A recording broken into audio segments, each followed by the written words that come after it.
तर राष्ट्रवादी काँग्रेस अजित पवार पक्षाला नागालँडमध्ये धक्का बसलाय। नागालँडमधील 7 आमदारांनी अजित पवार यांची साथ सोडली आहे। सत्ताधारी पक्ष नॅशनल डेमोक्रेटिव्ह प्रोग्रेसिव्ह पार्टीत सहभागी झालेत। राष्ट्रवादीचे 7 आमदार नॅशनल डेमोक्रेटिव्ह प्रोग्रेसिव्ह पार्टीत आता सहभागी झाले।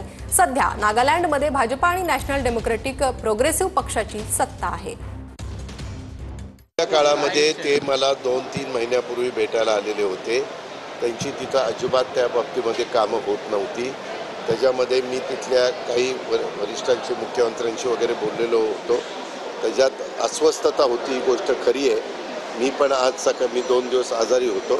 आज सकाळीच मी हा कार्यक्रमाला पहिला आलोय। आता मी त्याच्याबद्दलची अधिकची माहिती घेतो।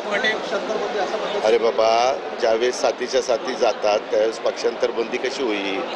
त्याच्यामध्ये तूतड वगैरे त्याच्यात काही नियम आहे। त्याच्याबद्दल आम्ही चर्चा करू, कारण शेवटी सगळ्यांनी मिळून असे निर्णय घ्यायचे।